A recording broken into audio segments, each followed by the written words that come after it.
Hello and welcome to the Rockamilly YouTube channel. My name is Stacie and I'm going to today give you a video of some handy tips and tricks that we can all use so that when we're taking our photos for the gram, we can look absolutely top notch. So the question we get asked a lot is, how do you pose for your photographs?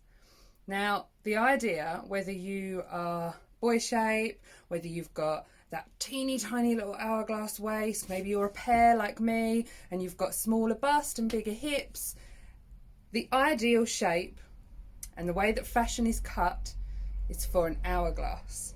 So we want to either accentuate the hourglass that we have, or we want to create an hourglass where there isn't one. Now, the biggest faux pas people make when they are posing is they put their hands on their natural waist. Your natural waist is here. This tends to be your smallest part. And people will put their hands here. And what you're actually doing is you're putting your hands in the largest part, because it's just above your hips, it's just where your body starts to go out again. So you're putting your hands and you're accentuating the largest part. The best way to create the illusion of a teeny tiny waist is pretend that your waist is higher and bring your hands in and pop your hip. Now, do you see what happened there? So let's do it again. I have my hands here. I brought them up beneath my bust. I brought them in and I popped my hip. And all of a sudden, I've got an hourglass.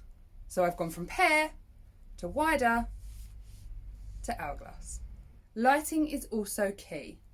There is nothing worse than bad lighting. So currently I'm using a beautiful ring light. You can see that reflecting on all the parts of me. It makes my cheekbones established. It makes my face brighter. It means that when I'm talking to you, you can see my expressions clearly. In a photograph, that comes out like this. If you have bad light, and I'm not saying go and buy a ring light, but think about the light in your home. What we don't want is shadows and things that cast shadows across your face, or things that cast shadows across the prints of your dress, your t-shirts, your jeans. We need to make sure that we're in a good lighting area. We don't want to end up like this. Now, can you see that I'm dull? You can't see my facial expressions as clearly. I've got my lights on in my house, but everything is suddenly casting shadows in all the places I don't particularly want to accentuate, and you might not want to either.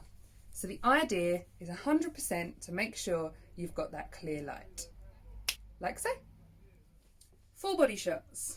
We know what we want to do with our face. We want to look lovely. We want to look mysterious. But what are we doing with the limbs and the legs? We don't really know, do we? It's always a good idea to pretend that you're wearing heels. Elongate your legs. Flat legs, elongated fake heels legs. It's always a good idea, just because it gets rid of the blunt angle on your foot, like so. One of Emily's favourite tips is she likes to step forward slightly, so her back is arched, and then her hands, she tends to float. For me, I like, again, to accentuate the waist, pop a hip, and I like to have my foot crossed, like so, or at an angle. It's all about experimenting with what works for your body. After all, we are all completely different shapes. One tip that I would say is when you are taking a full shot of your body, do not cut things off. We want complete heads, complete feet, we want arms. Otherwise, where does my arm end? But does my arm end all the way over there? Or perhaps, where do my feet go? And my head? Everything looks better if you can see it framed nicely. So whether that be the fact that you're accentuating maybe the t-shirt that you're wearing that day, or perhaps you want to pay attention to your shoes. Everything should be framed nicely. It should be an aesthetically pleasing shot. Make sure your background is not cluttered. Honestly, People won't pay attention to you or your photographs if all they can see is stuff in the background.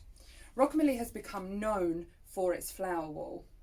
It is a massive part of the store, and when our customers come to see us, they want a picture in front of the iconic flower wall. Who wouldn't? It's beautiful. But you don't have to have a flower wall at home, and it doesn't have to be some picture perfect backdrop.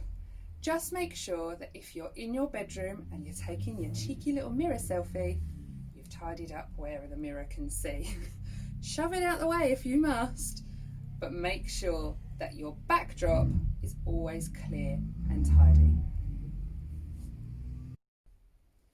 But you might be thinking, but Stacie, I'm not as confident as you are. I don't have that. Fake it till you make it. I can promise you that I have never, ever been as confident as I am now. Even all those other times that you've seen me on all the other videos and all the other photographs, I have been faking the confidence, and you've believed it. And that's because if you are faux confident, that eventually will turn into real confidence. So if you're outside and you see a perfect backdrop and your dress looks amazing and your hair's banging, go and take that picture, because everyone around you, they'll look, but if you're confident, they'll look and think, oh, she looks amazing. So always chin up, head held high, and don't shy away, because the minute you start shying away, that's when doubt sets in, and we don't want that. Your self-timer is your best friend. If your phone has got a self-timer, which normally they do, they go 3 seconds, 5 seconds, 10 seconds. Always make sure that you've got your self-timer set. Set your phone up in a lovely position, make sure that you've got everything set the way you wanted to, get your pose ready, and then self-timer, go. 5, 4, 3, 2, 1. Simple. That way you don't have to worry that you've got to press the button and run back to the phone. Press the button, run back to the phone, and then all you get is a shot of you doing this. And we don't want that either.